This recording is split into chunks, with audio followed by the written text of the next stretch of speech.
Vamos a seguir profundizando en diversas áreas. Hemos hablado con psicólogos, con expertos desde el punto de vista de la sociología, también de la medicina, y ahora es el turno de Ricardo Barra, director del EULA de acá de la Universidad de Concepción, quien ha aceptado gustoso esta entrevista con TV1 Noticias. Director, ¿qué tal? ¿Cómo está? Gracias por estar en contacto con nosotros. Hola, muy buenos días, Williams. Don Ricardo, hay varias preocupaciones, por ejemplo, de los agricultores en cuanto a la recuperación de tierras. ¿Cómo es que se afecta directamente los suelos cuando estos incendios forestales comienzan a arrasar hectáreas? Bueno, a ver, indicar que los incendios forestales son un evento perturbador de cómo funciona normalmente el suelo y su ecosistema.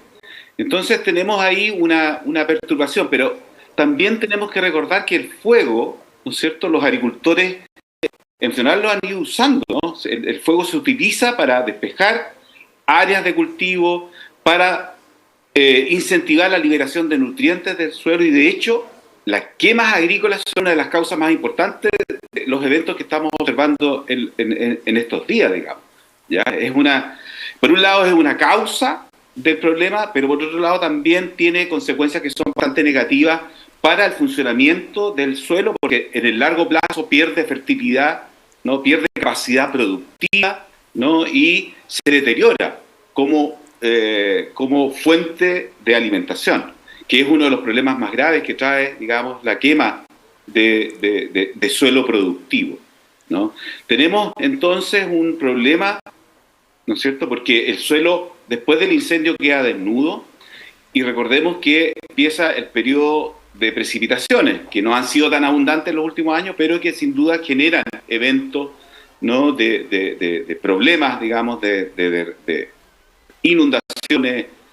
La vegetación juega un rol en la retención de agua en los sistemas naturales, de manera que impide que el agua llegue con un volumen muy grande en un tiempo determinado, breve, digamos, hacia los cursos de agua superficiales, lo que hace entonces una amenaza, esto que estamos observando hoy día, digamos, de también derrumbes, crecidas, que ya hemos observado en otras ocasiones.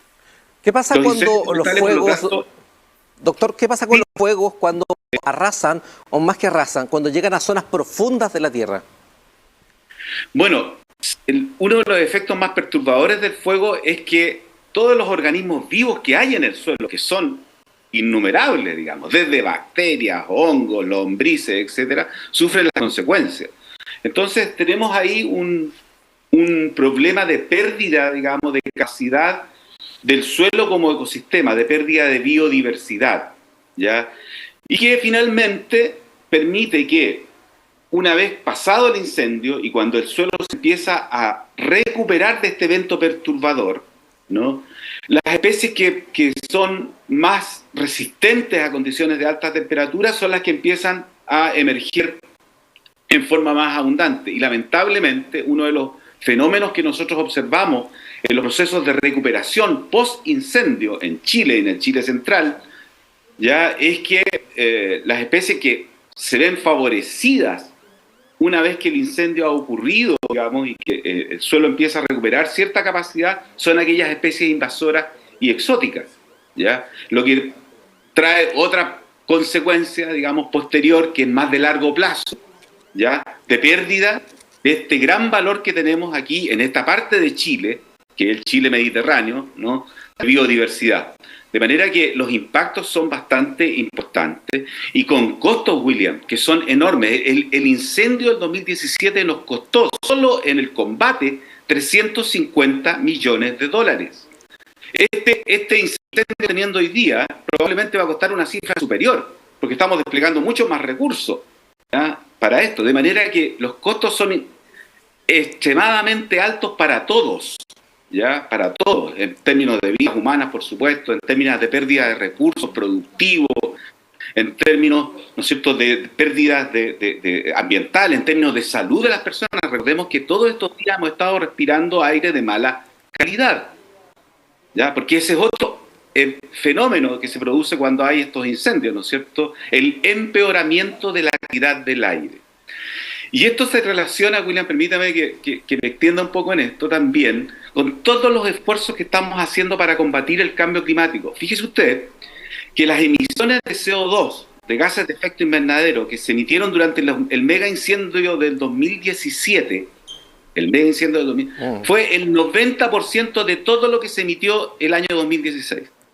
De manera que todos los esfuerzos que hacemos para mitigar emisiones de gases de efecto invernadero se van, digamos, prácticamente se ven desperdiciadas frente a eventos de esta naturaleza, que son, por otra parte, ¿no es cierto?, también causados por la actividad humana.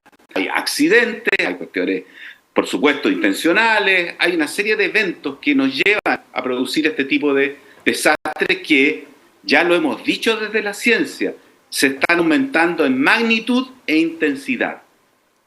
Técnicamente, técnicamente, ¿qué se requiere para una recuperación rápida de las tierras o de los suelos? El entendido que cada zona de la región de Biobío y la región de Ñuble presenta, dependiendo del proceso de costa o valle, características distintas.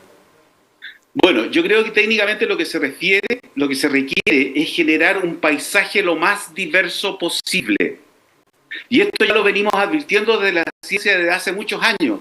No generar grandes paños de cultivo o de monocultivo sobre la superficie del territorio, que económicamente puede ser muy conveniente, ¿no? Pero en términos ambientales, en el escenario climático, en el escenario ambiental en que nos encontramos hoy día, digamos, representa una tremenda amenaza.